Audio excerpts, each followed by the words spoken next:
Қайырлы күн, күндеріңіз сәтті өтсін.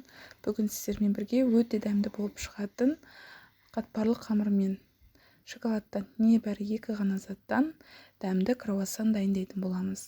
Ең алдымен қатпарлы қамырымызды алып, осылай ұзын етіп жайып аламыз. Ұзын етіп жайып алғаннан кейін видеодағыдай етіп кесіп шығамыз.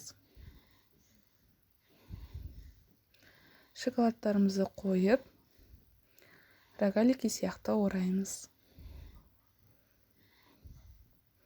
Табамызға біртіндеп орналастырамыз.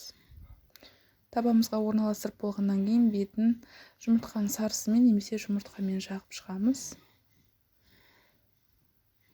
200 градуста 20 минутта дайын болады. Ас болсын. Каналға жазылуды ұмытпаңыздар.